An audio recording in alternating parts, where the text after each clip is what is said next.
Hey everyone, this is Dan the GM. I'm cutting in the music a little earlier than usual because I've got something cool to play ya. Normally I would tell you the episode, but this one is special. So this is What the Dice. And here is a clip. I have some freaking amazing news. Are you guys ready for it? Mm-hmm. This episode, right now, that we are currently recording, is episode 50. Awesome. Woo-hoo! So we are halfway to my goal of 100 episodes for season 1. Nice. We rock. So I want to thank you guys a bunch for sticking with me for 50 hours of Pathfinder. And we haven't died yet. That depends on who you're talking to. Some of us have come close. Yeah, Defibulus did almost die in the Cursed Swamp. Well, I also almost died because someone shot me too.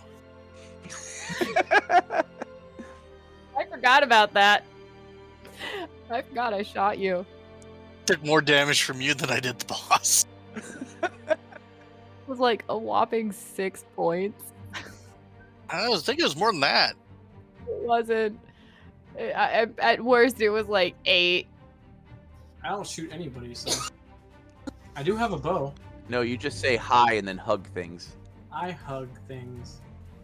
That is right. This is episode 50, and this is What the Dice. Sit back, relax, and let's get on with this week's episode.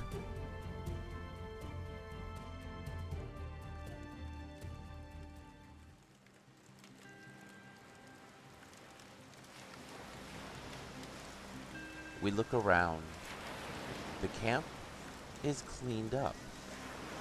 The fire that was once burning is now a dull flame. The sun is rising, and the ocean salt air caresses our face. Looking over at the storyteller, he seems to dust off ash that has been flung about from the raging fire the night before. Ah, you see, once a fire is burned, you have ashes to deal with. The embers might still be warm. That is also the truth when things go wrong. Yes, the team defeated Argaroth the Oggaroth, but they were not able to save the town from being set ablaze by a magma drake. Well, now they are in the town, and they must make amends and help who they can. Sit back, me friends, and hear me tale.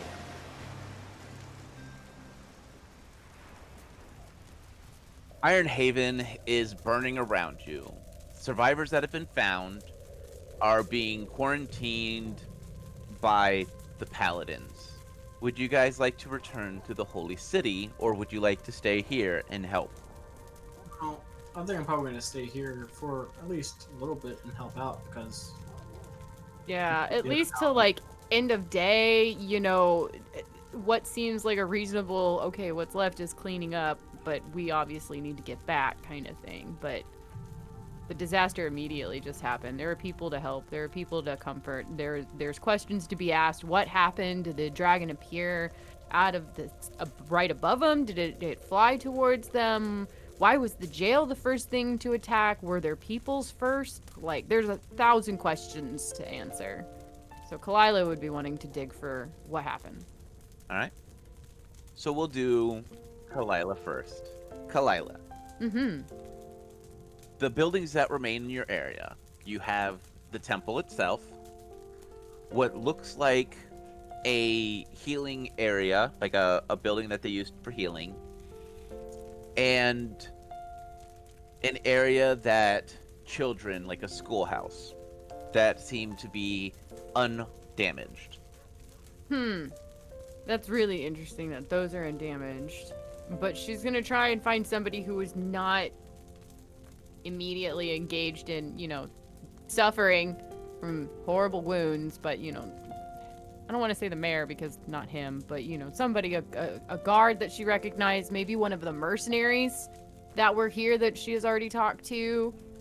Somebody that could at least give her a decent answer. So, asking around, a lot of people are in shock. You find one man who seems to have dug out a small bottle of mead and is sitting on a piece of timber that has finally been put out.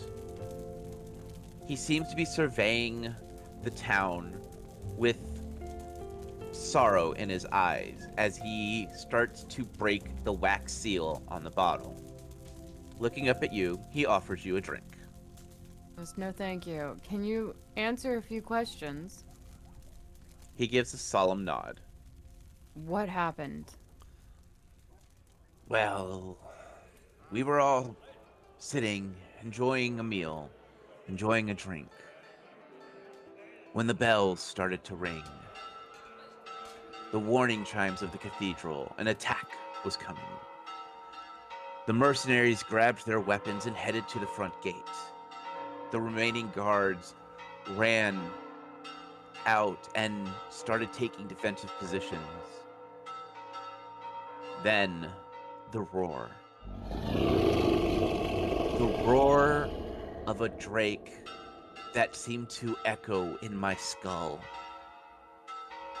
Then the screaming started, and the fighting, the fires burning, buildings falling around me. Then it just started to fade away. The roars stopped, but the fires remained. He'd nod.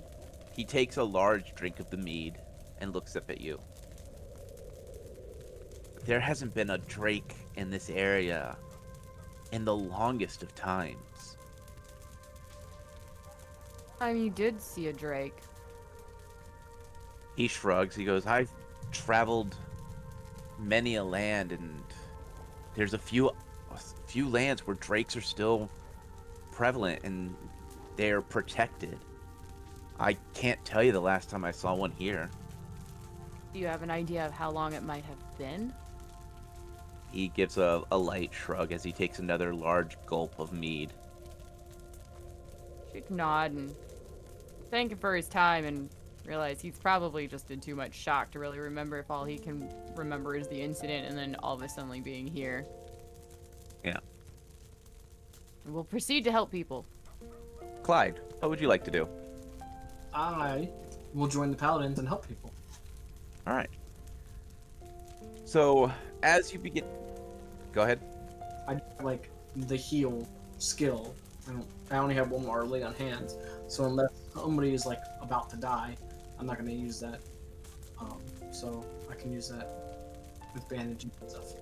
So as you begin to help them, a lot of it is pulling debris out of the way and trying to find people who are not injured or who are lightly injured or anyone that has what they are now calling the bone affliction are being put into a still maintained storehouse.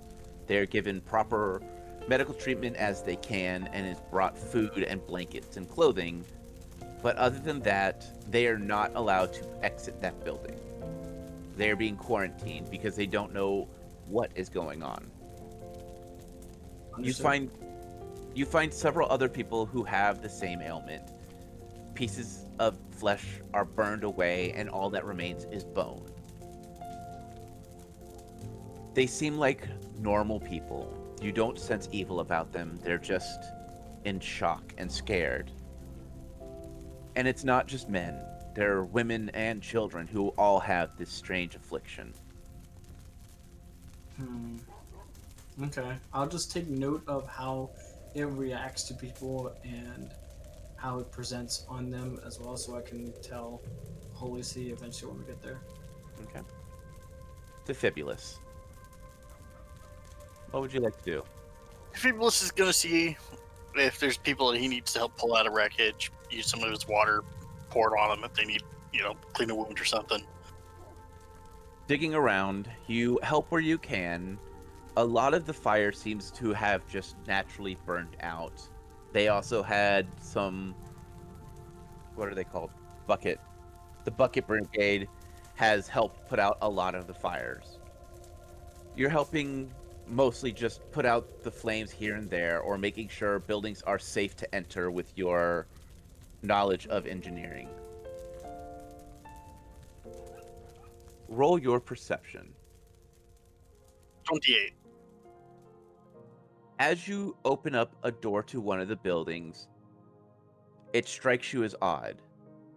The outside of this building is completely burned. The wood on the outside is blackened to where there are large gaps in the wood.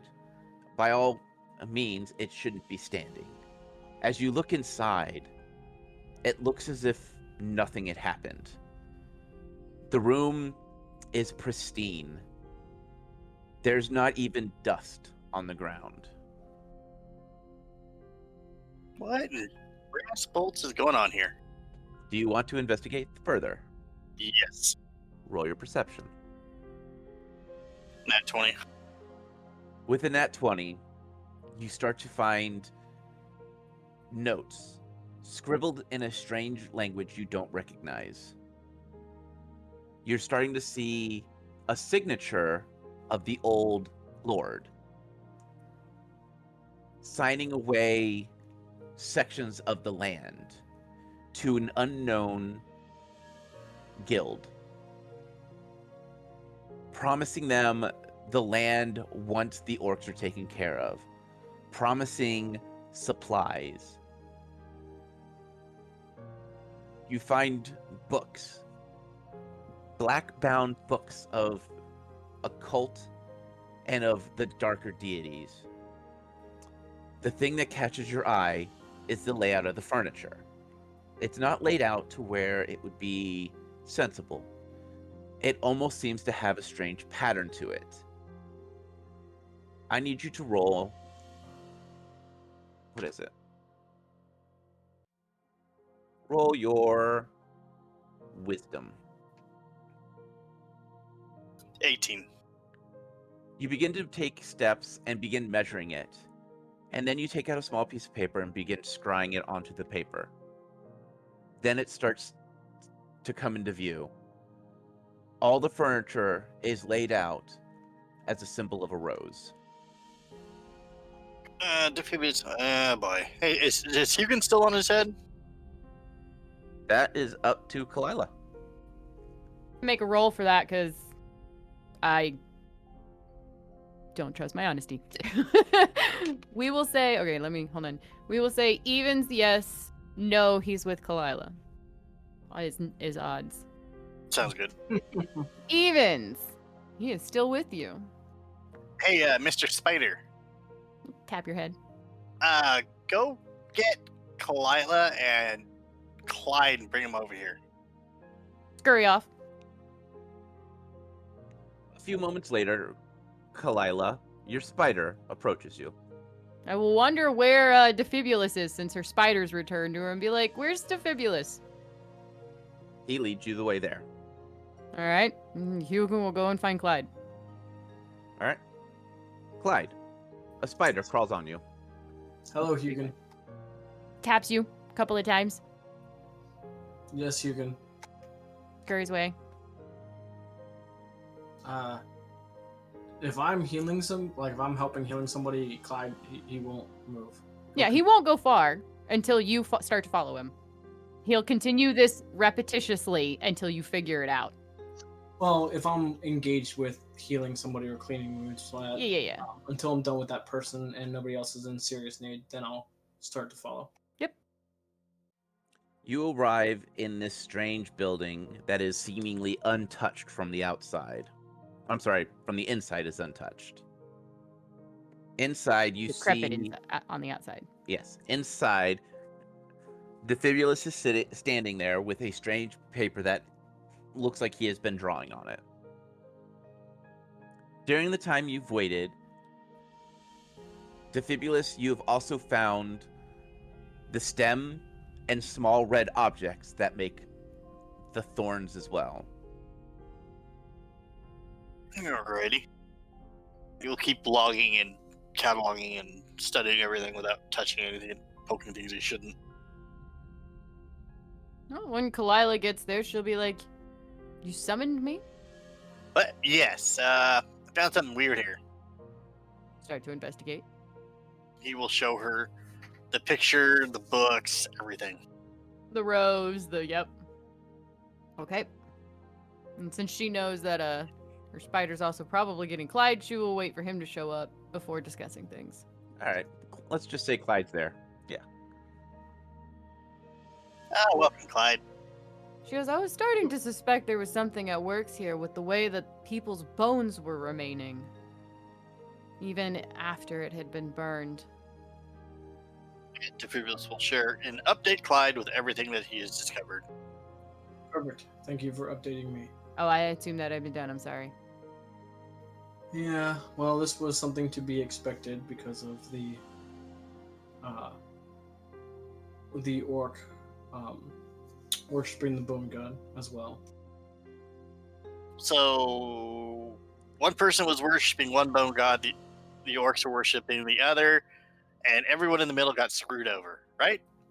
Sounds about right. No, I think. Well, I don't know. Yes, possibly. She goes, "Well, the people of this town had nothing to do with the bone god, or at least most of the inhabitants. It was a war between your brother and, well, your family pissing off some orcs that were following the bone god as well." But my brother also works. Which one? I can figure out which one he works for. The bad one. The male. The female is probably the one that spoke to you. Guess. I don't know. I don't talk to gods normally. Well, I mean, I try to. I've only ever had it happen once in my life. Well, they can talk to you guys. I don't generally talk to them. About how it works. They talk to you. You don't really talk to them. Well, that's just one-sided and rude. She goes, "But what I don't understand is why is this building preserved on the inside? It was completely destroyed on the outside, was it not?" Maybe this will show them that all the furniture is set up in the pattern of her rose. And goes, I suspect that has something to do with it. Yeah, that's a little obvious. So my question is which rose is it to? The rose can represent both gods, can it not? Or does the male have a new symbol? That's not something I think that we know. We'll think back to the symbol that his brother was using and compare it to this symbol. It looks like, by what you remember, your brother had more of a, I guess, artistic flair to it, because it was almost like you would see the top of the rose, then it went into the stem and the thorns, as if you were like looking down at a rose that was bent a little bit. Where this is more like the side view of the rose with the thorns. Yep, relay that to the group. That's how my brother's was, and this is the one that's different. What did the one at the temple look like? It looked like it was from the side, by what you remember. And hence the single. And then, so the top down one with the like kind of kink in it is the other. She goes, well, at the temple, the symbol of the rose looked more like this one. Which that one was tied to the female. I can't remember now. Wasn't the temple like just to both of them though? It could have been, yes. Either way, I think a lot of this, we should gather all the things up in here that's important. And I feel that we should make our way back to the Holy City in the morning. Yep, get a wagon. Stay and help as much as we can for the day. Rest up for our journey back. I think we should crate this stuff up pretty quick and like put it somewhere secure so someone doesn't come over and walk off with it and who wants it. Yes, I True. agree. So you guys are going to start de-decorating this room? Yes. Okay. Oh, he'll give Hugin a high five for getting the other two to come over here. Do you a little spidery high five back? So, who's going to start with packing things up? I We mean, probably all will at the same point in time. Maybe we'll pick up the books and start stowing them. Kalila would be finding items that seemed relevant to their situation that the scholars would probably want to know. Are any of you guys taking any of the items that make the rose? Oh, the furniture? The furniture, there's also smaller items, stuff like that. Depending mean- on what they are, there's, I'd say, a 50-50 chance. Most Okay. likely, if they're used for the god, I would say we should take them. Well, we can't take all the furniture not without going and finding literally crates and hiring the mercenaries to load it up on a wagon that we don't have. I'm sure they wouldn't be too sad giving us a wagon to use. Probably not. I'm just merely stating we're creating things to put it where at the moment. Should one of us go and get something? Because, I mean, I'm saying take logical things, not everything. So if there's a chair, I wasn't expecting to pack up the chair. Well, here's the question: is it safe to even pick this stuff up and move it? Well, I was gonna say we should probably take everything that was used in the organization of the rose. That way we can recreate it. So we should draw a map of it first, blueprint it out. Oh, you mean like this one? Yes, exactly. Like, don't gods get Or- angry when you move their stuff like that? Well, these are also the paladins from the Holy City, too. They could possibly help us with that. I don't know. You guys talk to the gods, remember? Well, I think we're still in discussion of whether we're literally taking every piece of furniture and knickknack that was used, or if we're just packing up the relevant things. So the question is what's considered relevant. Kalila does not feel the furniture should be moved and packed up, and more things that seem directly relevant. Not unless they're all enchanted. Which is going Alright. to take magic to make sure they're not all enchanted. As you look around, most of the furniture is mundane. Mm-hmm. The things that are not are what make the thorns of the rose. She will call that out so everybody knows that. And point out, okay, this object, this object, this object, and that object, or however many there are, is magical. There are 5 items that make the thorns. Okay? One is a book over a good god. Okay. Doesn't matter which one, it's just of one of the good gods. That has been dipped in lamb's blood. Oh, that's not good. Yeah. Okay. The next is a small shield that has been chipped away to form a thorn, and it is dipped in pig's blood. That's not good either. The next is a dagger. The blood on this has dried, but it is from tip to tang covered in blood. I'm sorry, I didn't comprehend that third one. What? A dagger.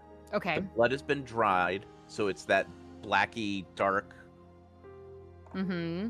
and it is tip to tang covered in blood. But you don't know what kind. Okay.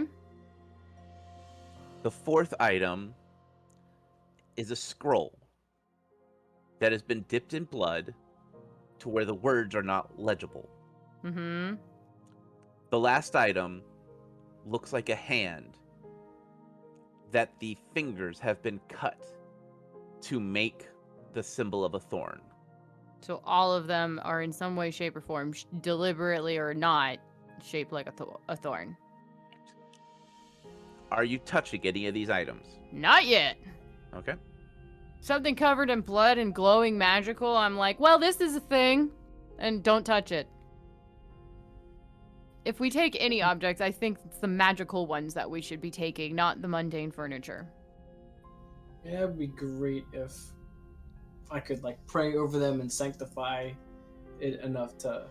That's what I need to get next, like a sanctifying cloth that I can place over something that it won't do anything bad to me.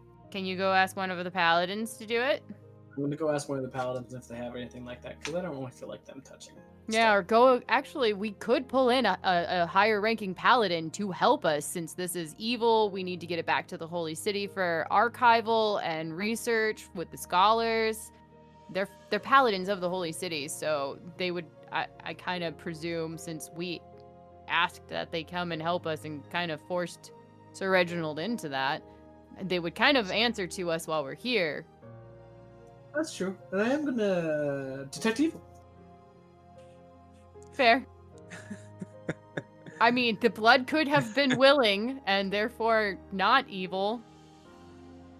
I mean, when you butcher a Component's a component. It's only You- evil with its intent. A component's a component. Clyde, as Yes. you start to detect evil, it almost feels like you are in a whirlwind of alignments. You feel normally you only have the evil detection, but something is giving you the ability to see good, neutral, and evil alignments swirling around the room. It feels as if you are in the heart of a hurricane, watching these walls of alignment whip around you. I whip my hair back and forth. You having trouble there, Clyde? Yeah, there's too many alignments. It's everything. Good, bad, neutral. There's too many alignments. Yeah, I don't have a solution for that one, buddy. Sorry. Get that one either. How long do you need to keep your eyes closed? 18 seconds. Okay. So not long, just for a moment. Yeah.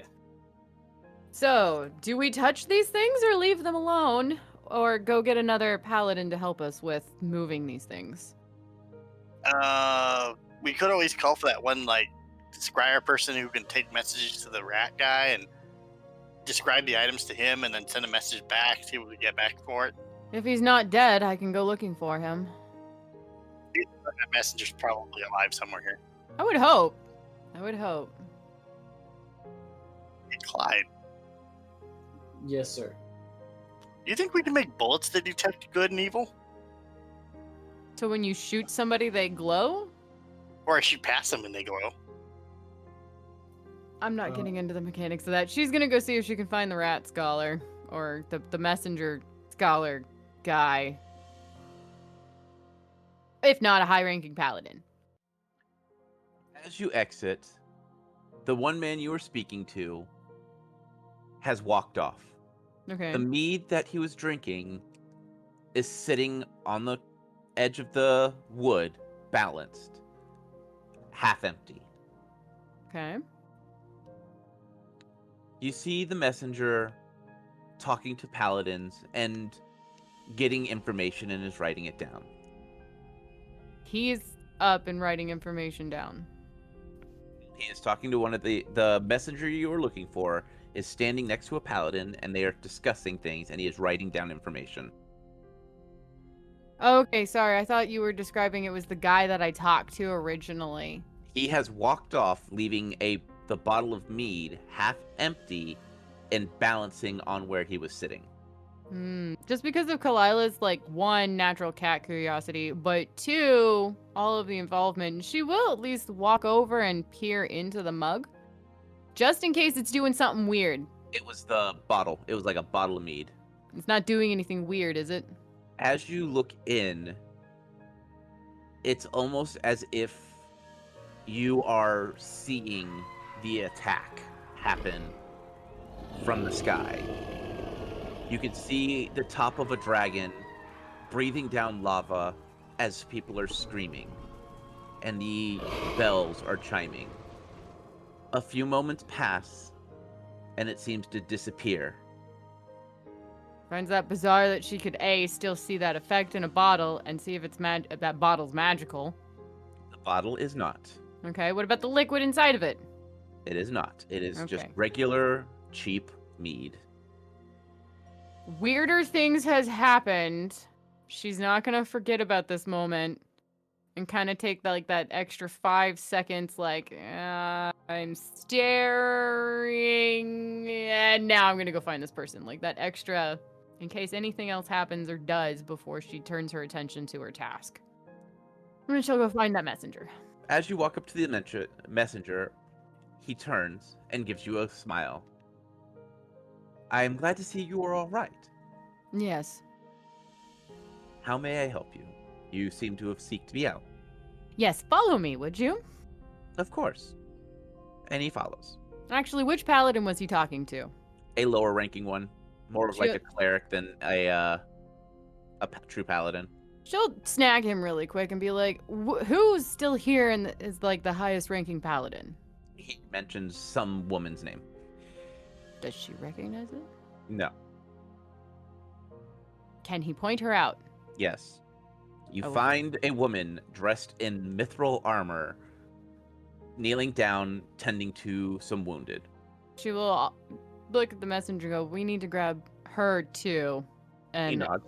then we will go to my destination. He She will nods. approach that paladin. The paladin seems to look up, acknowledge you as she finishes bandaging the wound. Kalila will wait. She slowly stands and uses a small cloth to wipe her hands clean of the blood, and then drops this blood-soaked rag into a small bucket. She looks at you and gives you a slight bow. How may I help? Because we require potentially a high-ranking paladin in a particular area. Do you mind following me? Absolutely. Thank you. She will lead them back. Defibulus and Clyde, while you wait for Kalila, is there anything you would like to do? Could I have pinpointed any of the alignments to the objects, or was it just a hurricane? You are in the eye of the hurricane of alignments. So I don't know what alignments or what. Okay. Defibulus? Defibulus is still looking around the room, but not touching anything. Looking for like little secret compartments and such things. Roll your perception. 19. As you dig around, you find something that catches your eye. It seems to be hidden pretty well behind a bookshelf. You will have to move the bookshelf to get a clear view of it, but it looks like there might be something stowed behind it. Oh. Well, since Clyde is busy with being in the middle of a hurricane, Defibulus is going to see if he can move the bookcase and take a look at it. Roll your strength. Could I use the crowbar to pry it? Yes, you can. I'm not in a hurricane anymore. Jeez. Okay, Clyde, we know you're stuck in a hurricane. I whip my hair back and forth. Defibulus, see, his hair moves. Just to himself. See it move! Talking to Clyde, who doesn't know that you're talking about him. Comes out to be a total of 18. With some fighting, you are able to free the bookshelf. I need a reflex check. Nat 20. All right, you are able to catch the bookshelf before it falls straight onto the ground. Ooh. Better not do that anymore. Behind the bookshelf, there is a strange black vase that is capped and sealed with red wax. Next to a small red box with black nails holding the lid down. He's just going to make a face at it. Clyde, Yes, sir. if you're done swirling with alignment, could you come here a second? Sure. I will come over to defeat this. you see what I described. Okay. I just found that. I ain't touching it. Hmm. Do your detecting on it. Oh, thank you. I will wait for the other paladins to assist me. A few moments pass, and Kalila, the messenger, and the high-ranking paladin walk in. Sounds like a bad bar joke. As the paladin walks in, she visibly gets nauseous from the alignment swirl around her. I was about to tell you about that. I apologize for not acting sooner. She Madam? holds her hand up. After a moment, she seems to is able to stabilize herself. This is why I brought you. Oh, I found something. What? He points to the face, the box, and all Is that. it magical? I don't know. No, I'm asking. Kalila will. The vase is not. The Uh-huh. wax is. Okay, interestingly enough, the vase isn't, but the wax is certainly evil. The box. The wood is magical, but the nails are mundane. And she will point that Right. out as well. But it looks as if it was hammered with something that was enchanted that left specks of metal into the nails themselves. So whoever made this went through a lot of effort. But I brought you both here because I believe we should talk to the rat scholar and see what is important in keeping with this, because this clearly deals with one of the bone gods. And I figured it would be, we all figured it would be good to have a higher skilled paladin, motioning to the paladin. Lady. She nods and looks around, clearly still every now and then getting that wave of nausea as she is still in the swirl of the alignments. The messenger seems to be completely unfazed by anything around him. Taking out the chalk, he goes to draw on the wall, but the chalk doesn't seem to react to anything. You try outside, and where there's not as much magic. He nods. Stepping out, he begins to work. And she'll see if it works.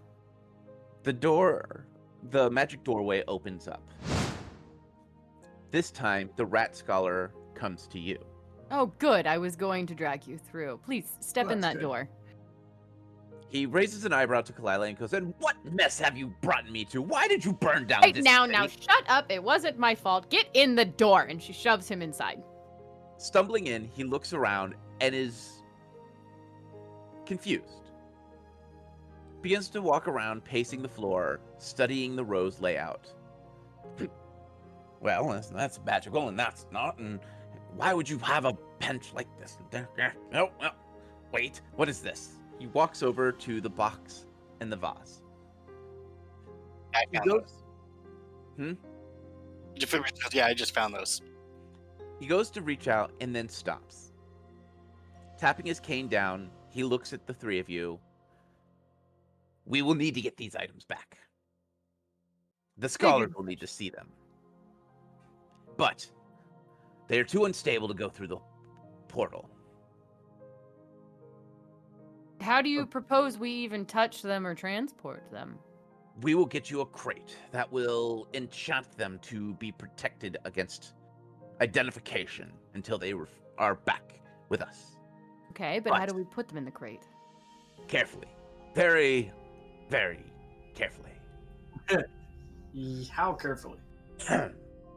Well, I would suggest not touching them with your bare hand.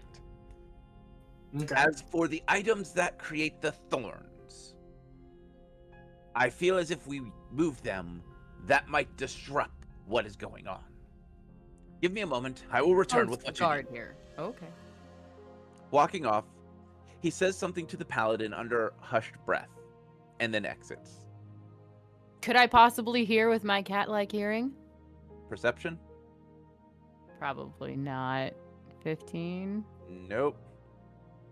Returning, he comes with a small box that is painted white and is covered in different colored runic symbols. One big enough for the vase, one big enough for the other box. He also has a box that is got a strange cloth laid inside of it. Now, you two gather up those two items as the paladin gathers up the thorns after you three exit. Now, I must get back to work. I will see you back at the Holy City. Don't dawdle. We have things to do. And you have a flight to catch as he walks off. Flight? Right? What? Flying is fun. At least I'm told it is. So they'll gather the objects up after we leave. They want you to gather up the vase and the box. Uh-huh. And they have brought you two items, two boxes that are covered in runic symbols to place them in. Is there like a pair of pliers? Nope. Forceps? Nope. Tongs. Sticks? He said just do not touch them with your bare hands. So gloves Okay. will work. We're overthinking this problem. Pretty Yep, much. I have gauntlets on.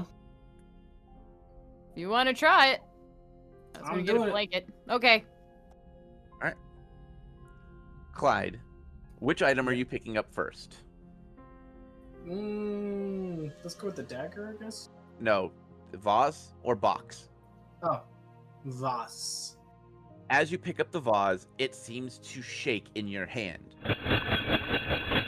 You also hear mumbling. Not as if something is talking to you, it's as if something is talking to itself. As you place it in the box and your hands release, it seems as if it goes quiet. The box, on the other hand, all you hear are growls of a dragon. Deep in your mind, all you can feel are this deep, angry growls until you put the box away. Okay. Now, are you guys going to leave? I mean, we have everything and we've done everything that they asked, right? Mm-hmm. I'm not forgetting anything. The only thing that's left is for the paladin after you guys to leave to remove the thorns. We were supposed to remove the thorns, or the paladin is supposed to? Paladin. Oh, okay. She does it. Mm-hmm. Okay. Then, yeah, I guess. Kalila will, but I don't know. She's a little suspicious leaving everything, but she's a cat. She's suspicious of everything. You are. As you three exit, the messenger is cleaning the door away from the wall he used. You hear the sound of wind picking up, followed by silence. The paladin walks off. Her armor looks as if it has been aged 1,000 years. Like, you literally, that's how it looks, aged 1,000 years. Yes, she looks haggard and tired, but doesn't look like she is aged. Kalila's just gonna point and nudge Clyde like, Detecting of the evil. You detect no evil. She still feels and looks the same. It just looks as if she had stayed up for several days without rest, and it looks like her armor had seen 1,000 years of weather and battle. Please step in front of her in a polite, like, notion and be, are you okay? She slowly shakes her head yes as she begins to strip off the armor. She literally looks exhausted. What happened? Everything happened. I've seen time. I have seen war. I feel like I have stepped back and forward through time. I have seen strange creatures with metal faces and weapons that scream and shoot lightning. Look at the scholar guy and be like, get that door redrawn.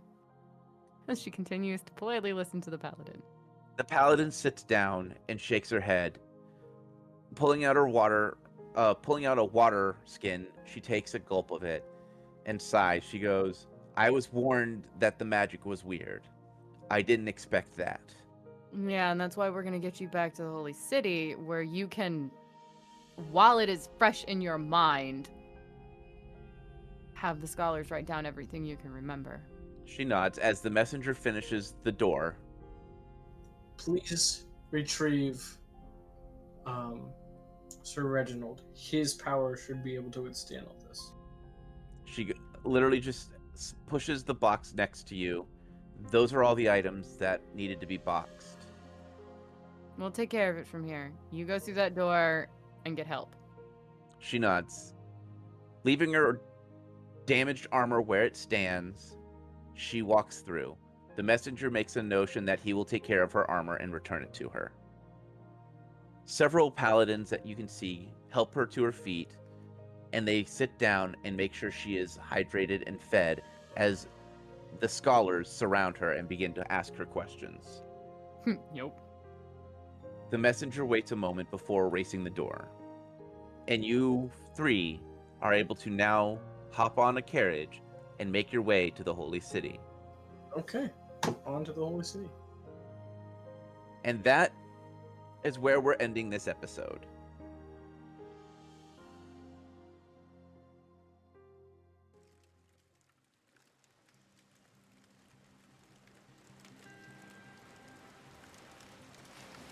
Well, me friends, it seems as if either the Bone God or the Bone Goddess had a follower inside of Ironhaven that seemed to be pulling some strings. With the discovery of the strange flower and the strange man who was able to tell Kalila much of the attack, leaving an echo in a bottle of cheap mead. It seems as if the adventurers have a way of finding the strange, the odd, and the dangerous. Now they must return to the Holy City. What chaos and strangeness will follow them there? And what is in store for their future? Well, me friends, you'll have to find out next time we speak.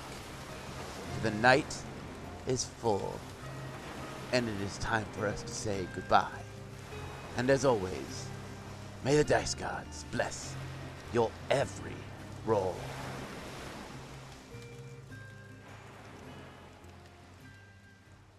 We here at What the Dice would like to thank Paizo for creating Pathfinder, Epidemic Sound for our music, as well as Sirenscape for our sound effects. If you would like to reach out to us, you can do so on Facebook at What the Dice Pod, Twitter at What the Dice Pod, and of course email whatthedicepod@gmail.com. And if you liked our little adventure, please share us with your friends and rate and review us.